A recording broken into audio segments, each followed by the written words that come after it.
Thank you for joining us on this webinar that the Orleans Public Education Network is hosting about quality early childhood education. We are joined by Melanie from Training Grounds. She's one of a awesome team, one of two people from an awesome team, Melanie and Christine. So before we jump into it, Melanie, can you talk to us a little bit about Training Grounds, what you guys do, what you're about? Yes. Well, Melanie Richardson and Christine Neely, we're the co-founders of Training Grounds, a nonprofit organization in New Orleans that is dedicated to improving early childhood outcomes. And we use three very unique approaches to do so. The first is that we conduct professional development workshops for educators, professionals that are child advocates that want to learn more about child development, ages and stages of development, from birth all the way through the teen years. We also provide professional learning opportunities for parents who are also interested in learning about ages and stages of development, how to be more active parents, positive discipline, brain development, all those things that our children need in order to be successful in the 21st century. And then finally, we have a We Play Center that is specifically designed for our youngest of youngest. We start from 6 weeks to 3 years old, working with children and parents in a play space where it's very child directed, and the children lead the play while parents work on social emotional skills with their children, language development skills, all the preschool readiness skills that we know our children will need for pre-K 4 and pre-K. Great. So that's Training Grounds, kind of in a little short. There's a lot more that's involved, but I'm sure we'll talk about it as we move on. That was a lot. That was a lot. Thank you. So let's jump right into it. Please talk to us, to the parents and advocates and educators that are going to be listening in, the importance of quality in child care center and early child care in general. We use that word a lot, quality, but why is it important that we really, really emphasize this when we're selecting places for our young people to learn and grow? Right, it's very important because as we know, in early child care and early child care education, we recognize that 80% of the brain, 80 to 85% of the brain is developed by the time a child is 3 years old. Where about 95% is developed by the time they're 5 years old, which means that a lot of what's happening during those first 5 years of life is really setting the foundation for everything else that the children will learn. So we need to make certain that we're putting them in environments during those very formative years that will contribute to a lifetime of learning. And so we know that there's a lot of things that third grade reading scores and all of those things really are based on the quality of education a child is receiving during those first 3 or 5 years of life.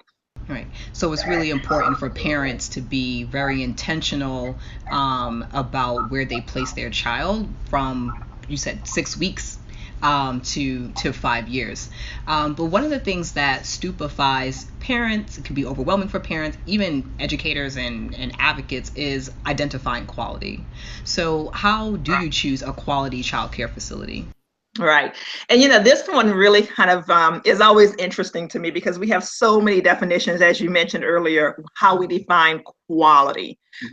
And before we get into numbers and ratios and all of those things, I really want to put emphasis on the relationship between the caregiver and the parent.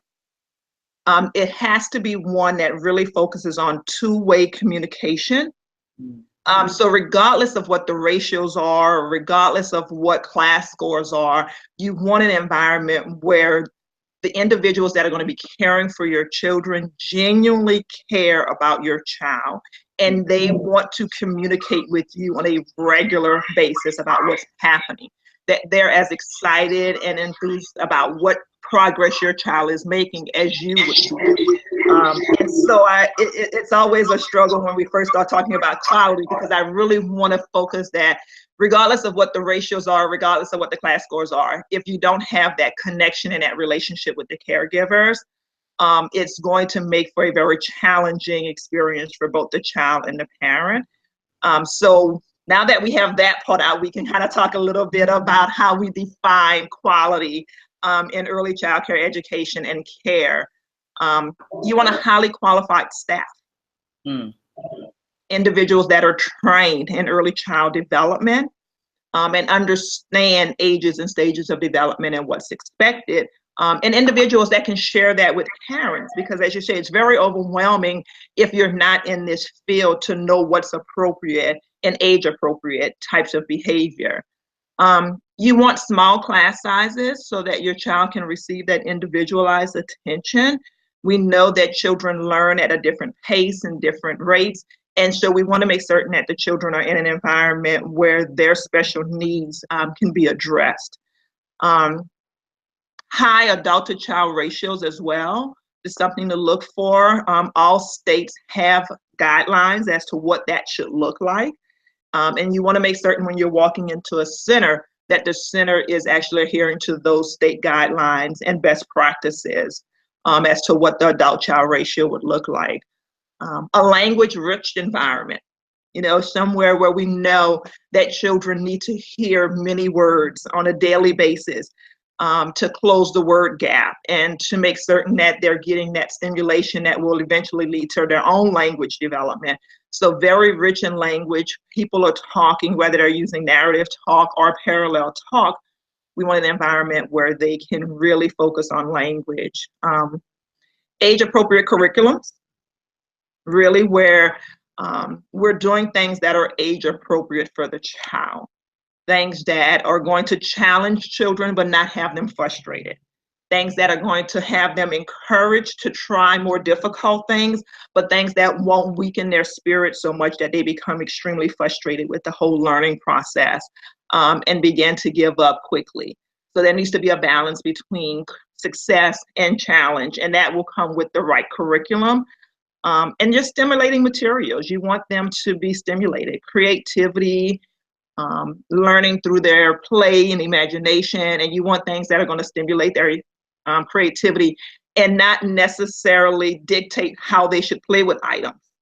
Some of those quality childcare centers you will see won't have all those bells and whistles of electronic toys because they want children to take a box and figure out, is it an airplane today? Is it a slide? Is it a rocket ship? And when you have those battery operated toys and things in the center, it kind of dictates, oh, this is this. And it doesn't allow the child to be able to make connections and figure things out on his own or on her own. So, those are just some of the things that I would think, and I'm sure we can talk about them a little bit more, but those are just some of the things that when you talk about quality, that you really want to look for in a child care center. Thank you. You shared so much, and that's so important. And one of the first things you talked about was relationships. We've been having conversations with experts in different areas of education, and everyone goes back to relationships, the relationship between the parent and the child and a particular staff member as being a key and fundamental thing, and making sure that this is a smooth process in which young people can develop and everybody gets what they need. And so we want to talk a little bit more about that in terms of what to look for in a quality caregiver, such that those really positive relationships that you talked about become possible. Right. And child care. Oh my goodness, that is so important. And before we even jump into the caregiver, just understanding that 0 to 3 is when attachment happens. And those years are so very important because that dictates a child's ability to trust in the adults that are there to care for them.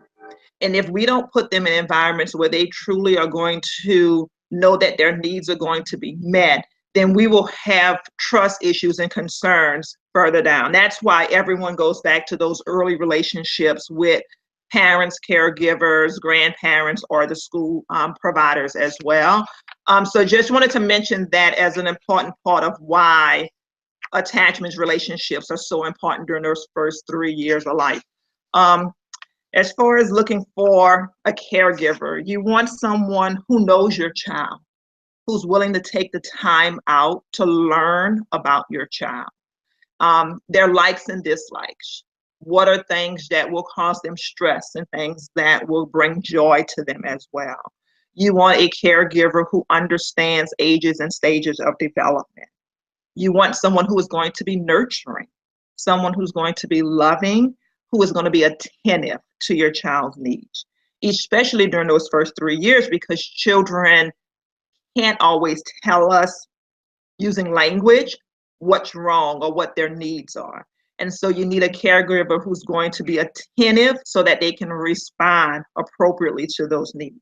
Because when children's needs are not met, then that's when we become concerned about attachment and their ability to have a positive attachment or positive relationships with the adults that's in their lives. So just, I mean, aside from education and knowledge, you want someone who's going to be nurturing, someone who's going to be caring, giving, someone that you can trust that would really, really take care of your child like you would like them to during the time that they're with your child.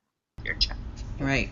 That's great. And how might a parent be able to assess that in a visit if they're looking at different options? How might they be able to know that the staff in place is going to be able to do a lot of the things that you mentioned? Okay. Well, one of the things what I would encourage parents to do is visit the center. And you need to visit the center at a variety of different times, hours throughout the day, because that's going to tell you different things. In the mornings, it's going to tell you how they receive the children.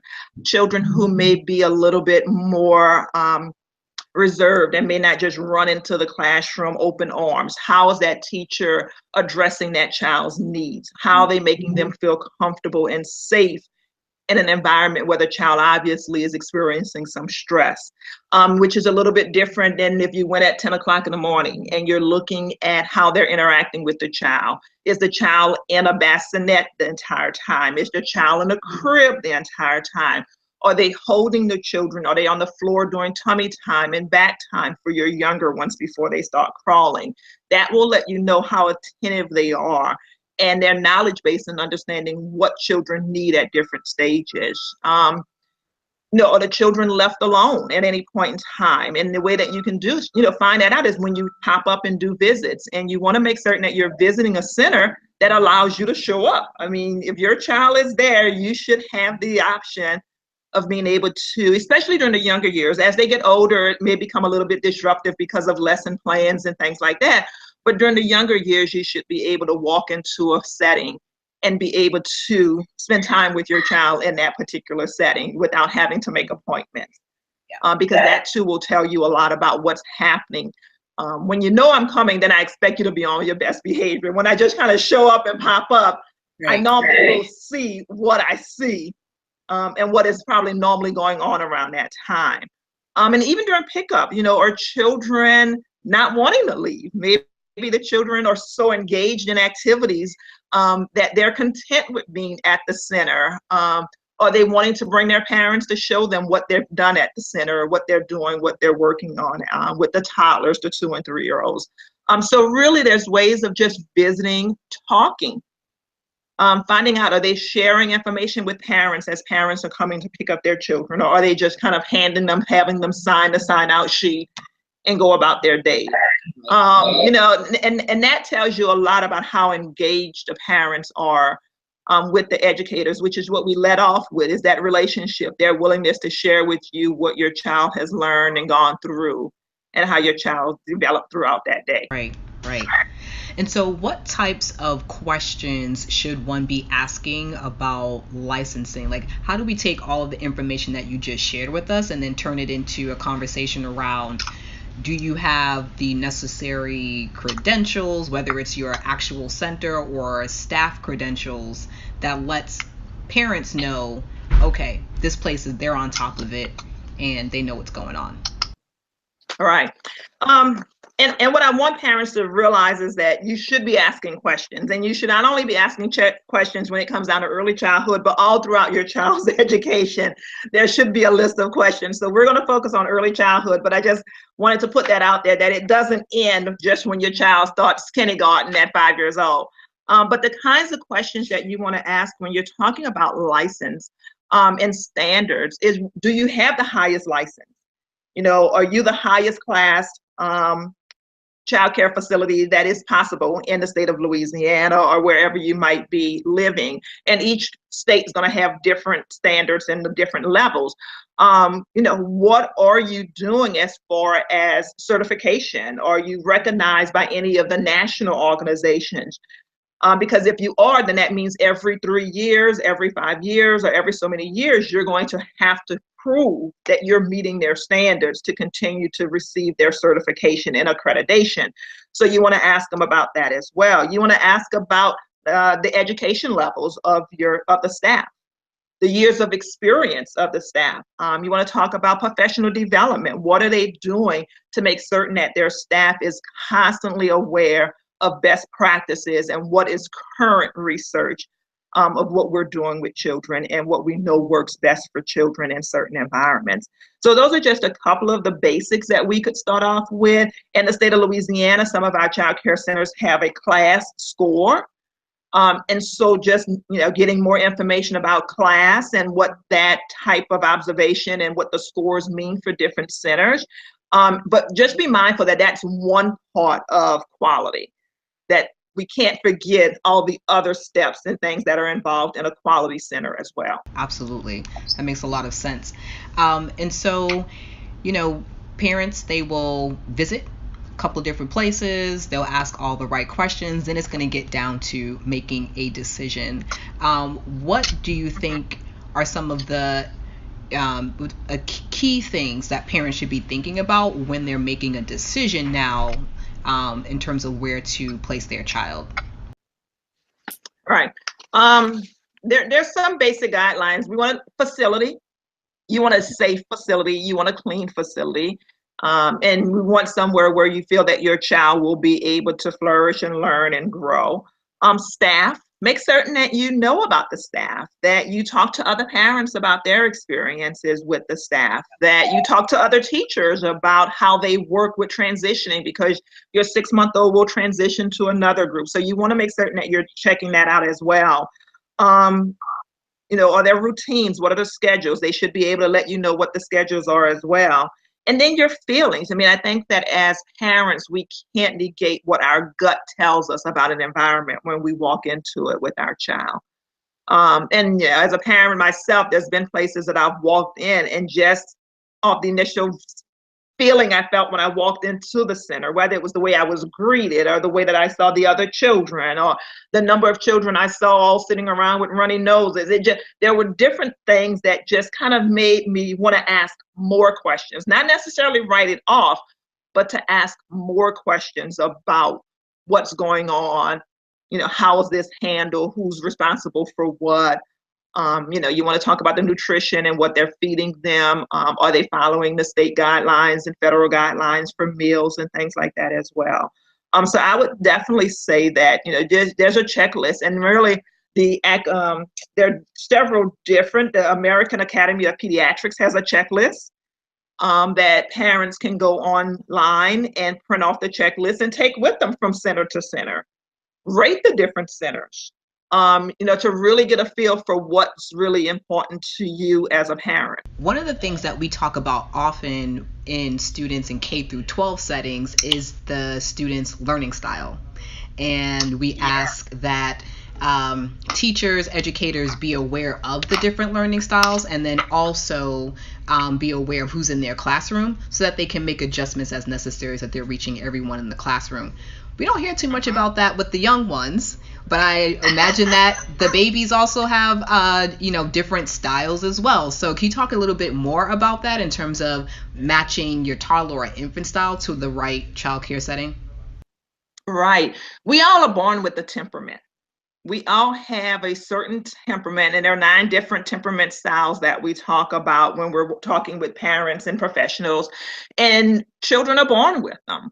And so we want to make certain that we are putting them in environments that recognize their unique temperament, whether it's that they're really, really active, or they take a little while to warm up, or whether they're easily very flexible and can adapt quickly, or they really take a long time dealing with change. And those are all things that we need to know about our children so we can put them in the right educational system and the right kind of environment as well. So for example, if you have a child that is really adaptable, then having them in a larger center might be okay, because they can adapt pretty easily to different things. And so you might not want to put them in a center that has 6 children in a, kind of a family home environment, you may be okay putting them with a center that may have 50 children or a larger center because they're easily able to adapt. They can maneuver and go from one thing to another pretty easily. Different people won't startle them. And won't make them fearful, because if they're fearful, then they won't actually be able to learn.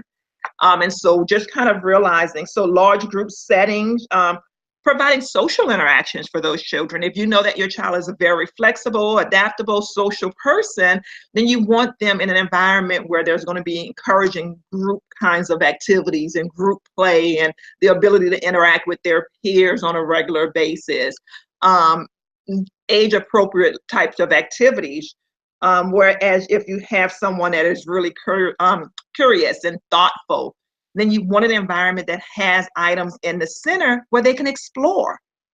And they need to have a variety of things that they can change out from either season to season, month to month, so that that child can continue to explore and be curious and thoughtful and kind of use their imagination.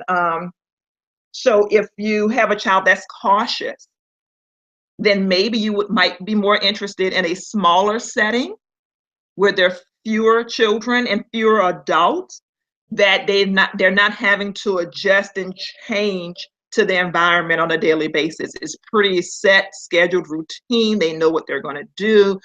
They know what to expect, where the environment would be less overwhelming for them on a regular basis. I mean, imagine a child who is very cautious having to walk in to a center and being overwhelmed. It's like, oh my God, these aren't the same 10 kids that were sitting here at 7:30 this morning that were there last, yesterday, or that's going to be there tomorrow. So every day they're anxious about having to show up.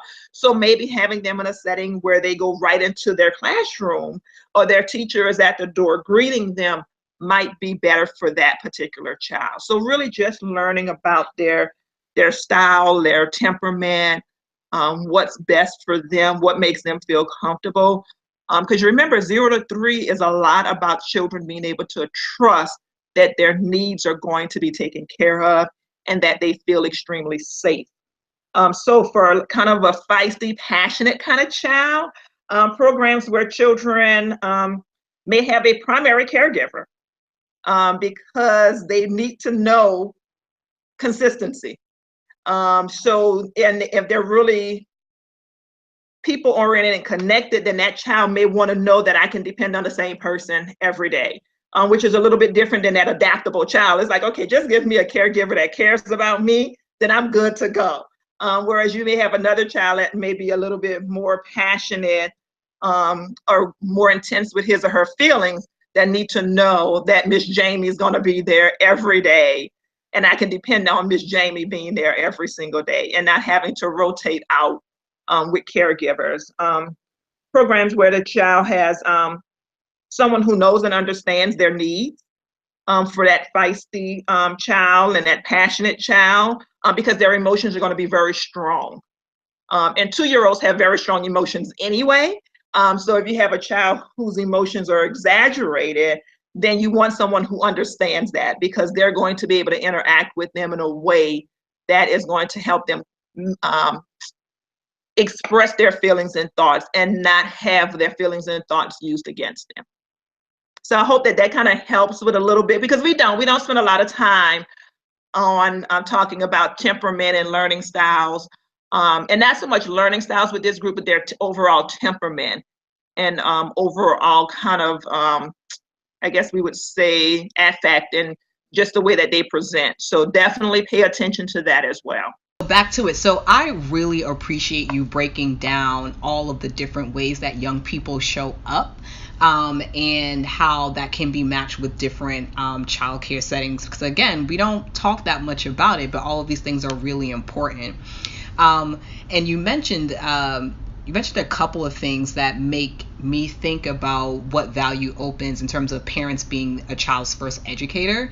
And so you talked about that child who may need a primary caregiver, right? And then earlier you also talked about things that we should be looking for in a setting. And that make me think about things that can be replicated at home. And so what I appreciate about this conversation is that whether your child is at a center that's outside of the home or if they're at their grandmother's house, there's power in what you're saying, that parents and families can replicate a lot of these best practices no matter where their child is, even if their child is with a relative in an informal childcare setting. So I really appreciate that.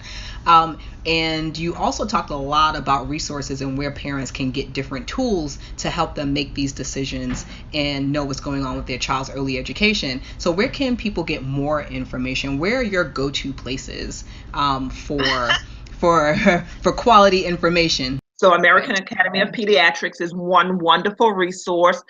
There's a ton of checklists, things you should look for in quality, what quality looks like. So even if you're kind of like me, I need to print something out, take with me so I can have it right in front of me, because my mind's racing constantly.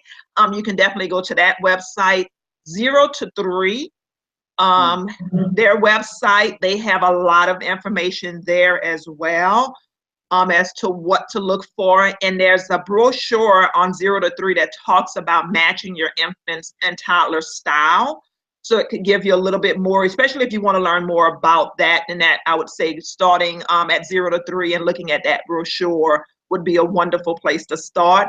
And also here in Louisiana, our Department of Education website also has information on it about selecting a quality childcare and what quality childcare looks like in the state of Louisiana. So I would always start right at home first and then branch out to the 0 to 3 websites or to the